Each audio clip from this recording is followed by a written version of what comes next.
அடுத்தது இந்த கல்யாண ஃபங்க்ஷன். இந்த கல்யாண ஃபங்க்ஷன் வீண் விரயம் பொதுவா எல்லாத்திலையும் தடதான். வீண் விரயம் பொதுவா எல்லாத்திலையும் தடதான். ஒரு பெண்ணை சோடிச்சு மாப்பிள்ளைக்கிட்ட அனுப்புறது சுன்னத். மணமகளை நல்லா உடுத்து சோடிச்சு சாரி கட்டுறா கட்டுங்க, பிரச்சனை இல்லை. நல்லா உடுத்து அலங்கரிச்சு பூ வச்சு மருதண்டி போட்டு சோடிச்சு ஒரு பெண்ணை மாப்பிள்ளை கிட்ட அனுப்புறது சுன்னத்து, செஞ்சிருக்காங்க நல்ல.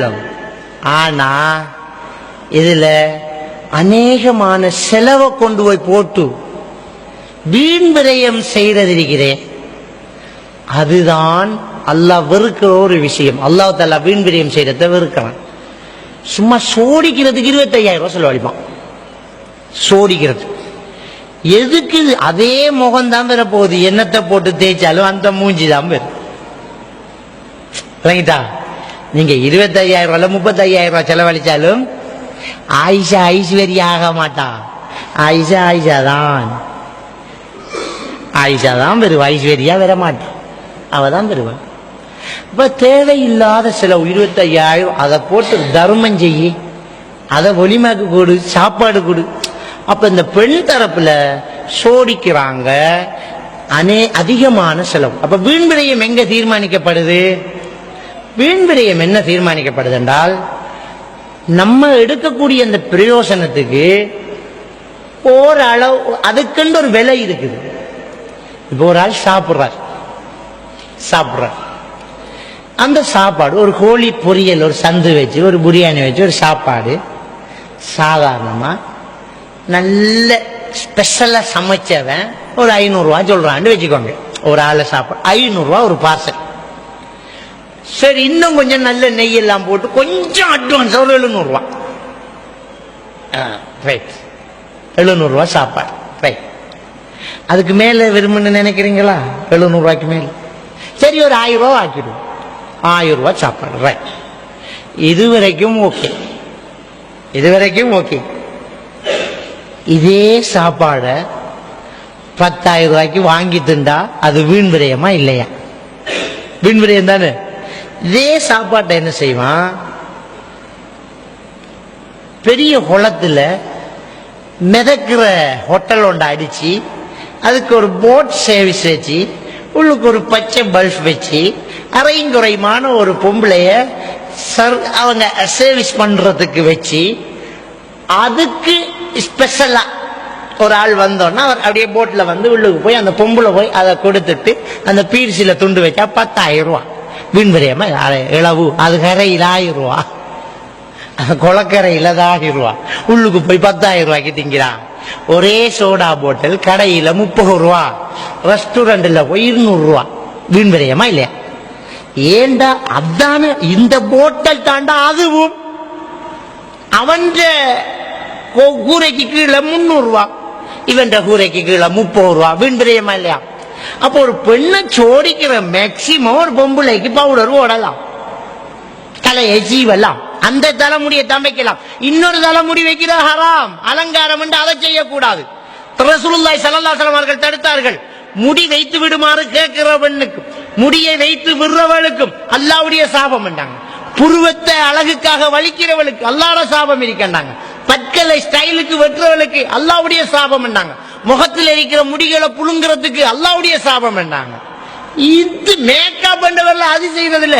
இந்த புருவத்தை வலிச்சு கத்தி மாதிரி அப்படி செய்யறது, பல்லுல ஒரு துண்டை வெட்டி அப்படி டிசைன் ஆக்குறது, இதுல இருக்கிற முடிகள் அந்த கன்னத்துல இருக்கிற முடிகளை எல்லாம் புழுங்குறது ஹராம்.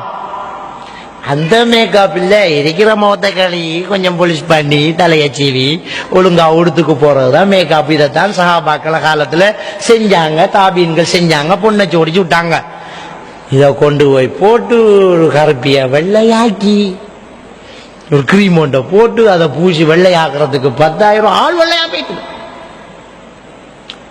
மறு 2 நாளையால சாயம் போகும். அப்ப இப்படியான இந்த செலவுகளை செலவழிக்கிறது வீண் விரயத்துக்குள்ள வருது. சரி, பெண்ணை அலங்கரிச்சு மாப்பிள்ளை கிட்ட அனுப்பணும். பெண்ணை அலங்கரிச்சு எங்க அனுப்பணும்? மாப்பிள்ளை கிட்ட தான் அனுப்பணும். இது பெண்ணை அலங்கரிச்சு கொண்டே விட்டா அவளுக்கு மாப்பிள்ளையும் தெரியாது, மாப்பிள்ளோட தோழனையும் தெரியாது. ஒரு நிலைமை, எல்லாரும் கோட்டும் சூட்டும் போட்டுக்கு நிற்பாங்க. இந்த எங்கட பகுதியில ஒரு இது மாப்பிள்ளைய கூட்டிக்கிடுவாங்க. மாப்பிள்ளைய கூட்டிக்கு வந்தோன்னா மச்சினன்காரன், இந்த பொண்ணுடைய தம்பிக்காரன் செண்டு போத்தலோட நிற்பான். அவன் போய் மாப்பிள்ளையோட கையை பிடிச்சி காலுக்கு செண்டு அடிச்சு, ஷூக்கு செண்டு அடிச்சு அப்படியே கூட்டிக்குவார். பொடிய போய் மாப்பிள்ளை தோழோட கையை பிடிச்சி காலுக்கு செண்டு அடிச்சுட்டான். அவனும் அப்படித்தான் வந்திக்கான், சும்மா கோட் சூட்டடா அப்படி ஹைட். இனி ஆக்கள் பிடிச்சிடு, தம்பி மச்சான் நன்னாரிக்காரா, இவருக்கு ஏற்கனவே கல்யாணம் நடந்துட்டுடான். அப்படி நிலைமை. இவன் எப்படி அவன் பொண்டாட்டிய பாப்பாங்கிறான், எப்படி ஆம்பளைகள் இந்த பொண்ணை பார்ப்பாங்க. அது வரைக்கும் மறைச்சி வச்ச பொண்ணா இருக்கும். அது குமரை வளர்க்கும் போது பாப்பாக்காரன் ரோட்டு கூடாம, கடைக்கு விடாம, வெளியில நிக்காம பூத்தி போத்தி அழகா வளர்த்திருப்பான். கல்யாண தாண்டைக்கு எல்லா கேட்டையும் பிடிச்சி உடைச்சு விட்டுருவானுங்களே. பின்னால ஒரு ஜன்னல், இடுப்புல ஒரு பாண்டா திறந்து, ஜன்னல் எல்லாம் திறந்து, கதவு திறந்து, அதை திறந்து, இதை திறந்து, எல்லாத்தையும் திறந்து, வீட்டு கதவையும் திறந்து, ஊரை கூட்டுக்கு உள்ளுக்கு விட்டுருவான். பாரு என்ற பிள்ளையான். இது மாப்பிள்ளைக்கு ரோஷமே வராது. இந்த மாப்பிள்ளை தோழன் எல்லாம் போய் பக்கத்துல இருந்து போட்டோவுக்கு நிக்க, போட்டோவில் சொன்னா தான் தெரியும் புரிஜனாரன். பொண்ணு அந்த பொண்ணுக்கு பக்கத்துல மச்சான் கிட்டால நாங்க இப்படி போட்டோவுக்கு பொம்மை செஞ்சு வச்ச மாதிரி அவளை கொண்டே வச்சு போட்டு எல்லாரும் போய் நின்று போட்டோ எடுத்துக்கிட்டு இருப்பாங்க. அதுக்குள்ள இந்த மாப்பிள்ளைக்கு மதினிமார் வந்து ரிங்ஸ் கொடுக்குறோம். அதுவும் குமரிகளா இருக்கும். அது போய் ரிங்ஸ் கொடுக்கும். அவரு கை என்ன சொத்தியா, அது குடிச்சு குடிக்க மாட்டாரா? அவர்கிட்ட எப்படி இன்னொரு பொம்பளைய விடுவேன் நீ? அவர் மாப்பிள்ளை அந்த வீட்டுல இருக்கிற எல்லா பொம்பளையும் பார்த்துடலாமோ? அதெல்லாம் அனுமதி கிடையாது. அந்த பொண்ணை சோடிச்சு அந்த மாப்பிள்ளைகிட்ட அனுப்பணும். இதுல கல்யாணத்தில் ஒரு வேலை நடக்குது, என்ன தெரியுமா? அன்றைக்கு அம்புட்டு பொம்பளையிலும் பொண்ணாயிருவாளுகளே. ஒன்றுதான் பொண்ணு கல்யாண வீட்டுக்கு போனா ஊர்ல இருக்கிற எல்லாரும் அபாய் போட்டவள், பர்ஸ் கவர் போட்டவள் எல்லாம் பொண்ணா பேத்துருவாள். அங்க கல்யாண வீட்டுக்கு அபாயம் எல்லாம் கலட்டி எறிஞ்சோட்டு சும்மா இருக்கிறதுல டாப் லெவல்ல உடுத்துக்கிட்டு பொண்ணாவே எல்லா பெண்களும் போய் நின்றுவாங்க.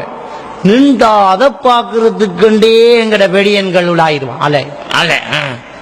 அவன் ஒத்த பொண்ணை பார்க்க போகல, ஒரு ஊர்பட்ட பொண்ணை பார்க்க போவான். ஏன்டா வாரதெல்லாம் பொண்ணா வந்து எது உம்மா எது மகள் தெரியாத அளவுக்கு அலங்கரிச்சிருவாங்க. அப்ப எந்த ஒரு பங்கன் இருந்தாலும் பெண் தரப்பு வேற, ஆண் தரப்பு வேறதான் இருக்கும். அதான் ஒரு இஸ்லாமிய ஒரு பங்கன், இஸ்லாமிய நிகழ்ச்சி அப்படித்தான் இருக்கும். பெண்களை தான் வேற. இப்ப நான் பயம் நடத்துறோம், பெண்களையும் இருக்காங்கதான், நமக்கு கண்ணுக்கு தெரிய மாட்டேங்குதே. அப்படித்தான் கல்யாணம் பண்ணா பெண்களை எல்லாம் பார்க்க முடியாது. அவன் பண்டாட்டிய கொண்டா அங்கால விட்டுருக்கணும், திரைக்கு அங்கால. இது போட்டு கலந்து அண்டைக்குத்தான் பெரிய அனாச்சாரமே நடக்க போகுது பாருங்க. அப்ப மறங்கி வாழ்ந்தவள், அபாய் போட்டவள் எல்லாம் அலங்கரிக்கிறா, இருக்கிற பொண்ணை சோடிச்சு ஊருக்கு காட்டுறான். கூட்டாளிமாரெல்லாம் பக்கத்துல நின்று என்ன செய்யறான்?